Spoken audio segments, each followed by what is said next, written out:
Eu sou Mário Persona e essas são as respostas que eu dei aos que me perguntaram sobre a Bíblia.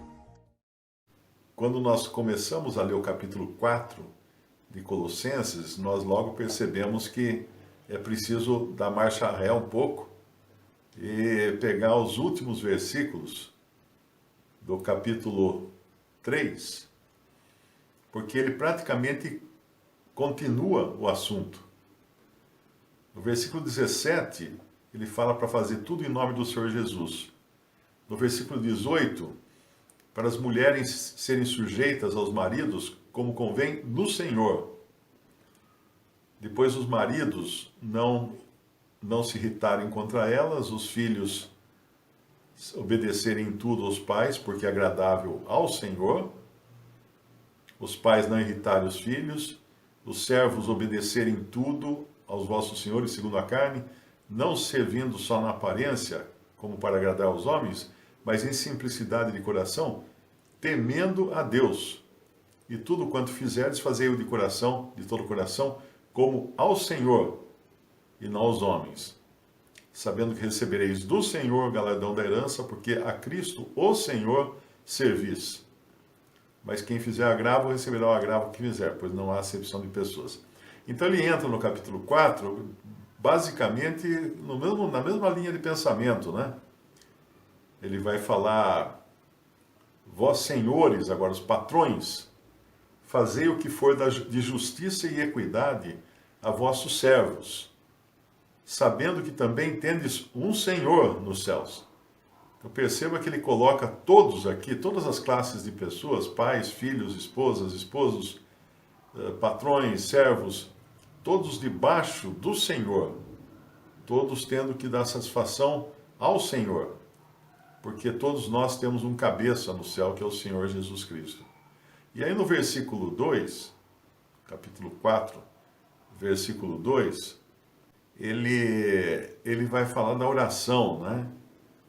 Perseverar em oração, velando nela com ação de graças. Eu sou a pior pessoa para explicar sobre oração, porque eu realmente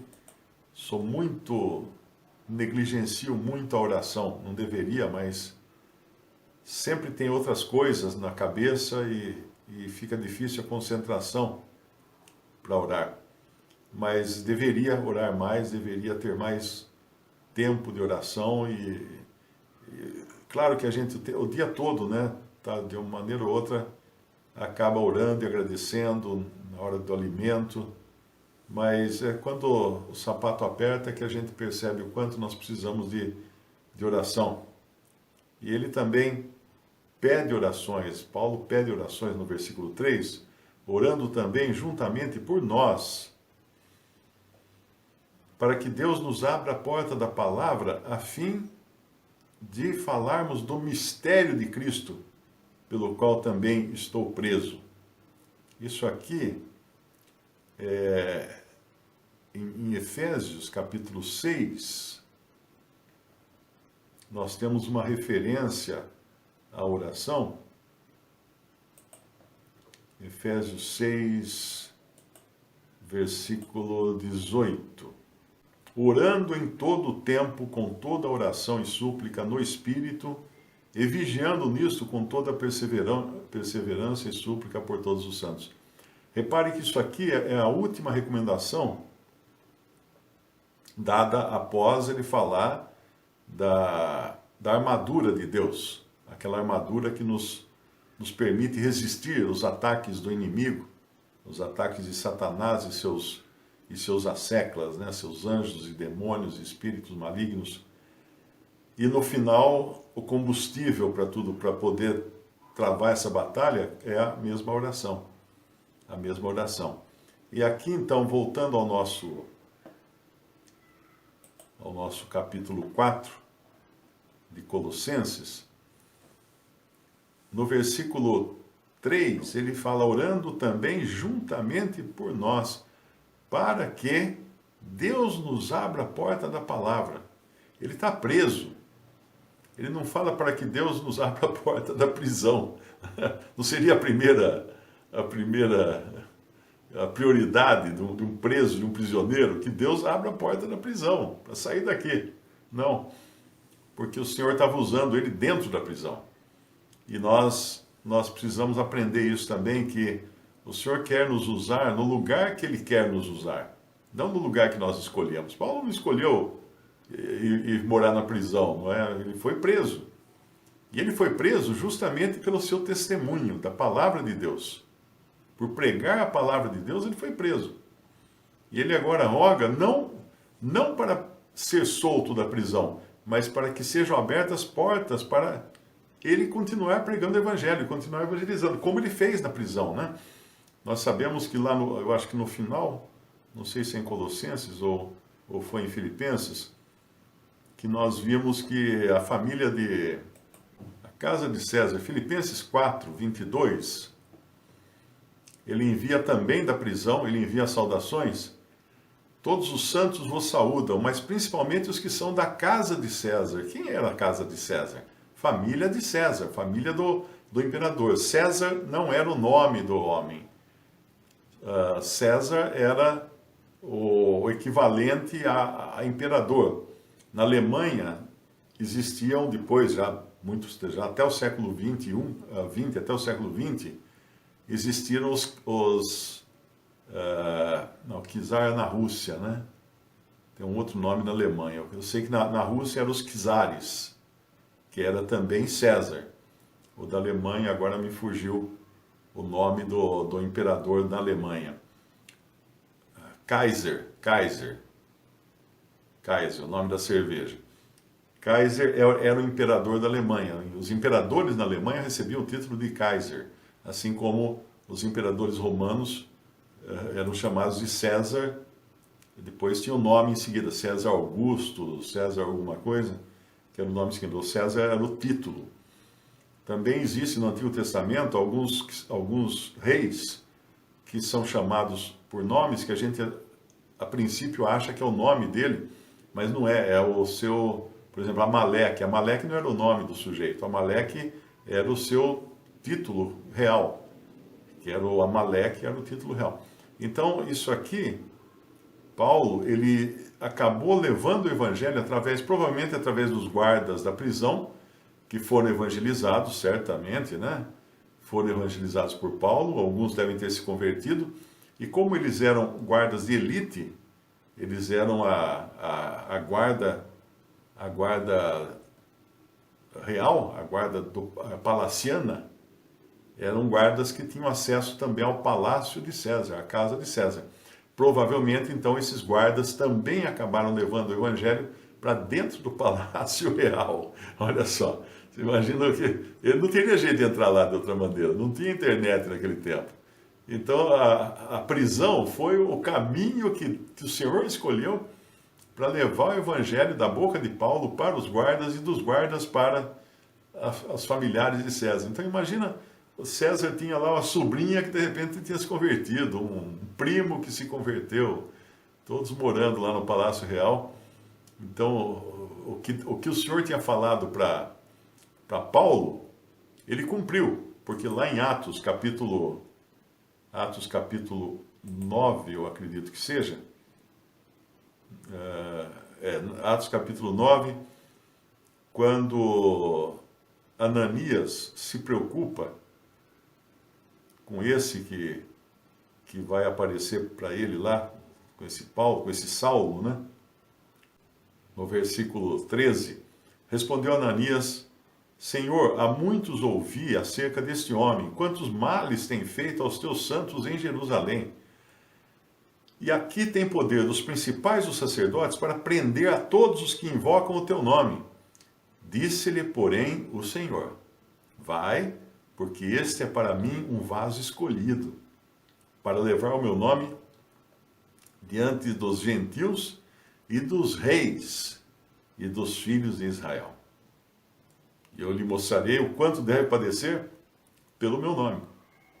E aqui estava então Paulo padecendo realmente pelo nome de Cristo, preso numa prisão pelo testemunho do nome de Cristo.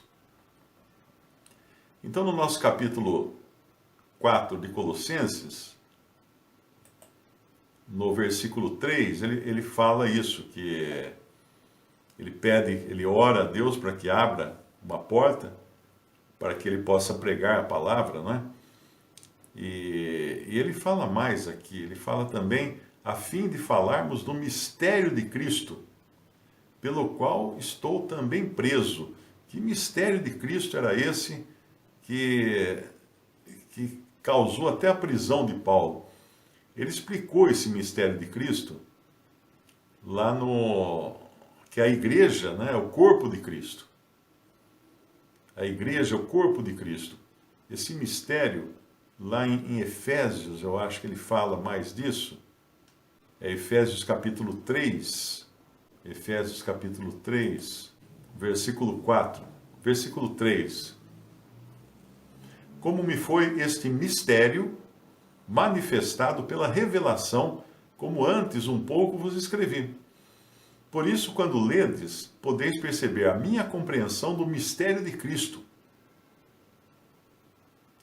o qual noutros séculos não foi manifestado aos filhos dos homens, como agora tem sido manifestado, tem sido revelado pelo Espírito aos seus santos apóstolos e profetas, a saber que os gentios são cordeiros e de um mesmo corpo e participantes da promessa em Cristo pelo Evangelho. Esse mistério é justamente a igreja, como que Deus fez de dois povos, fez só um, tendo Cristo a cabeça, e formou um corpo, do qual Cristo é a cabeça. Agora, muito importante o que ele fala no versículo 5 aqui de Efésios 3, o qual mistério, noutros séculos não foi manifestado aos filhos dos homens, como agora tem sido revelado pelo Espírito aos seus santos apóstolos e profetas. Uma grande parte, talvez a maior parte da cristandade hoje, não entende a distinção entre Israel e igreja. Eles acham que igreja é apenas um Israel 2.0, que é a evolução natural de Israel, mas não é. Não é de maneira nenhuma, porque a igreja não existia no Antigo Testamento. Simples assim. O próprio texto aqui fala, o qual noutros séculos, nos séculos passados, não foi manifestado aos filhos dos homens. É uma revelação que chega agora da igreja, aquela que, quando o Senhor fala para Pedro, edificarei a minha igreja, ele usa o verbo no futuro. Então não existia a igreja. Mesmo nos evangelhos, não existia a igreja. Não adianta procurar a igreja no evangelho que não tem. Ali tem Israel, ali tem judeus, sinagogas. Sinagoga não é igreja, sinagogas eram escolas de judaísmo. Não era igreja, sinagoga. Eram escolas de judaísmo. Sinagogas não eram templos também, porque o templo só existia um e só podia ter um. Quem construísse um outro templo que não fosse aquele de Jerusalém seria morto. Seria morto por blasfêmia, por heresia, claro que era proibido colocar o nome do Senhor em qualquer outro lugar, a não ser aquele que o Senhor indicasse. E o Senhor indicou Jerusalém. Nós encontramos isso lá em Deuteronômio 12.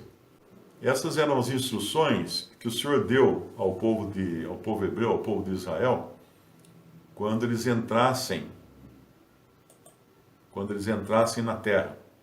Estes são os estatutos e os juízos que tereis cuidado em cumprir na terra que vos deu o Senhor Deus de vossos pais, para a possuir todos os dias que viverdes sobre a terra. Totalmente destruireis todos os lugares onde as nações que possuireis serviram os seus deuses, sobre as altas montanhas, sobre os outeiros, debaixo de toda árvore frondosa. Ou seja, não era para aproveitar nada do culto pagão que eles iam encontrar naquela terra.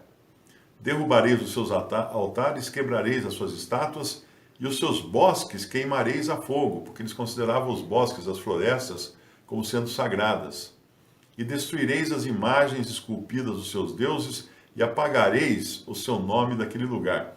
Assim não fareis ao Senhor vosso Deus. Mas o lugar que o Senhor vosso Deus escolher de todas as vossas tribos, para ali pôr o seu nome, buscareis para a sua habitação, e ali vireis. E ali trareis os vossos holocaustos e os vossos sacrifícios, e os vossos dízimos, e a oferta alçada da vossa mão, e os vossos votos, e as vossas ofertas voluntárias, e os primogênitos das vossas vacas e das vossas ovelhas, e ali comereis perante o Senhor vosso Deus, e vos alegrareis em tudo o que puserdes na vossa mão, vós e as vossas casas, do que abençoar o Senhor vosso Deus, vossas casas, vossas famílias. Não fareis conforme a tudo o que hoje fazemos aqui, cada qual tudo que bem parece aos seus olhos. Porque até agora não entrastes no descanso, na herança que vos dá o Senhor vosso Deus, mas passareis o Jordão e habitareis na terra que vos fará herdar o Senhor vosso Deus, e vos dará repouso de todos os vossos inimigos em redor. Então haverá um lugar, anota aí, não são 2, nem 3, nem 4, um lugar que escolherá o Senhor vosso Deus, para ali fazer habitar o seu nome. Ali trareis tudo o que vos ordeno, os vossos holocaustos, os vossos sacrifícios, os vossos dízimos, a oferta alçada da vossa mão, e toda a escolha dos vossos votos que fizeres ao Senhor. E vos alegrareis perante o Senhor vosso Deus, vós e vossos filhos e vossas filhas, e vossos servos e as vossas servas, e o levita que está dentro das vossas portas, pois convosco não tem parte nem herança. Os levitas não iam receber uma terra, né? Eles iam usufruir dos dízimos que seriam trazidos pela população. No versículo 13 de Deuteronômio 12, guarda-te que não ofereças os teus holocaustos em todo lugar que vires, mas no lugar que o Senhor escolher numa das tuas tribos. E ele escolheu na tribo de Judá. Ali oferecerás os teus holocaustos e ali farás tudo o que te ordeno. Isso aqui deixa muito claro que havia um lugar que o Senhor ia determinar. Um lugar, ele ia plotar, né, no mapa do mundo, um lugar que seria o centro de adoração. E esse lugar é o centro da terra também, né, que é Jerusalém. Jerusalém, ali seria construído o templo, ali era o lugar, o único templo que devia ser construído era em Jerusalém. Então, quando alguém fala assim, não, as sinagogas são templos também, são igrejas. Ok. Você vai falar o quê, né? A pessoa tem 2000 anos de vícios da cristandade, recebeu assim uma bagagem imensa de vícios cristãos. É só o Espírito Santo para abrir o coração da pessoa e botar dentro o entendimento de que existe um lugar, o único lugar de adoração na face da terra. Hoje não é Jerusalém mais. Hoje não é um lugar físico. Hoje é o nome. O nome do Senhor é o lugar. Por isso que lá em Mateus ele fala, onde estiverem 2 ou 3 reunidos em meu nome, ou para o meu nome, aí estou eu no meio deles. Ali não, tem algumas versões que falam onde 2 ou 3 se reunirem. Está errado. Está errado, porque ninguém se reúne. Estiverem reunidos, porque a reunião tem que ter um reunidor, e o reunidor é o Espírito Santo. É o Espírito Santo quem reúne, e ele só pode reunir a um nome, o nome do Senhor Jesus. Ele não reúne ao nome da Igreja Batista, ele não reúne ao nome da Igreja Assembleia de Deus, ele não reúne aí no nome da Igreja Evangélica dos Anjos Brancos que voam nos céus, ele não reúne a nenhum outro nome. Ele só reúne a um nome, o nome do Senhor Jesus, porque é o Espírito Santo quem reúne. Visite o canal Respondidas no YouTube. Também respondi.com.br e 3minutos.net. Baixe os livros e o aplicativo.